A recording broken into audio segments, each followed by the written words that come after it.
Let's look at a German or possibly Austrian panzerstecher, or estoc for piercing armour. Hi folks, Matt Easton here. So I'm at Olympia Auctions at the moment, so looking at some of the amazing lots coming up in this sale, which is on the 4th of December. And amongst those is this absolutely incredible early 17th century German, maybe Austrian, could potentially even be Polish, but let's say Central European estoc. Now my German sucks, I'm afraid, but I believe the German name for this is a panzerstecher, which essentially means a panzer sticker or piercer, as I understand it. Panzer being armour, of course. But essentially this is like a giant estoc, but a bit like a small sword. Now, first thing we have to say is the real dominating feature. I'll talk about the hilt in a second, but the dominating feature of this type of sword is that absolutely immense blade. So this is over 45 inches long, which for the metric people out there is around 115, just over 115 centimeters. So this is a long, long blade, but this is a cavalry weapon. So this is not something you're going to be dueling with. This is not something you're going to necessarily have to walk around wearing.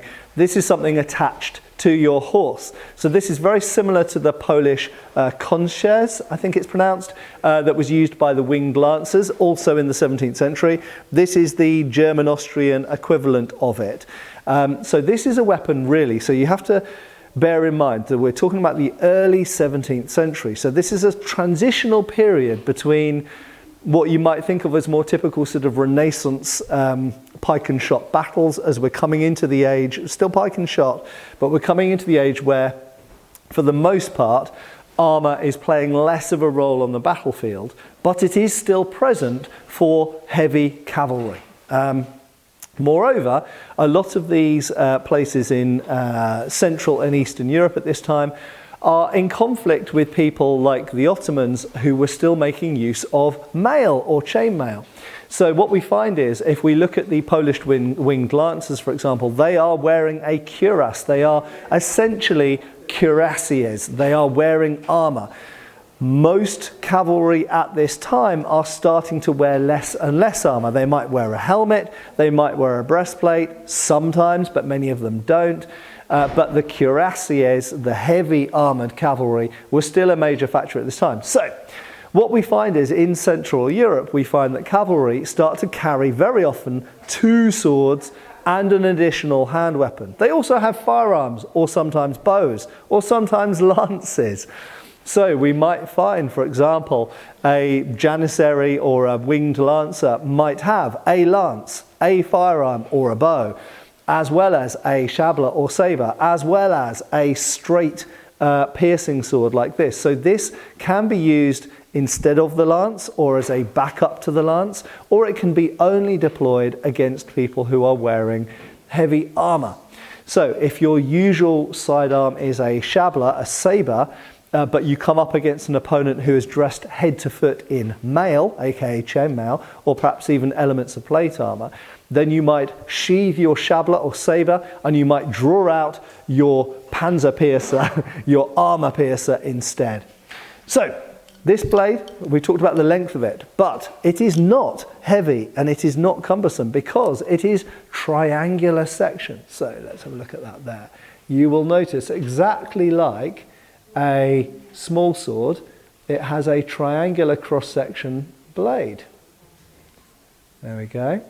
Now, this form of blade obviously was copied later on for small swords, much smaller than this, much scaled down. However, we should also point out, triangular blades are sometimes found on rapier hilts, so you can find Spanish cup hilt rapiers with triangular blades like this. Moreover, it was also used on the estoc, so if you beef up the blade, you sometimes find them with a single-handed grip like this, sometimes with a longsword grip, and they were used both in war and in hunting for piercing. So very, very good, and basically by beefing up the blade, you make it something more like an estoc. By slimming down and lightening the blade, you make it more like a rapier or a small sword. In this case, this is somewhere in between the two. So this panzerstecher or koncierz estoc is somewhere between the extremes of the very heavy type and the very light type. This is actually pretty damned light. And I have to say, if you took this blade out of this hilt and put it on a Spanish cup hilt, it would be a completely nimble and usable rapier. This is actually pretty much like a rapier blade. An interesting sideline to this is that in the 19th century, there is the so-called Preval blade, which was prototyped in France and used by certain cavalry regiments in France that used this exact same blade again. So we actually find French hilts. I actually own one in my collection, a French 1822 pattern cavalry hilt mounted on one of these blades. So they did yet again in the 19th century try and bring this blade back. Obviously it still survived on épée blades, which descend from small sword blades, but they tried to bring it back for cavalry as well in the 19th century, and sometimes even on infantry officers' swords.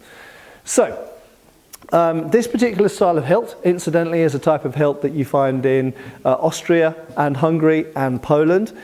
Sometimes they can have much longer cross guards and sometimes not. It's got a simple pommel cap and it has an asymmetrical sabre grip, but it doesn't have a knuckle bow. So this type of hilt with these long languettes actually goes all the way back to the late 15th century in terms of the swords that it really descends from, but really the early 16th century.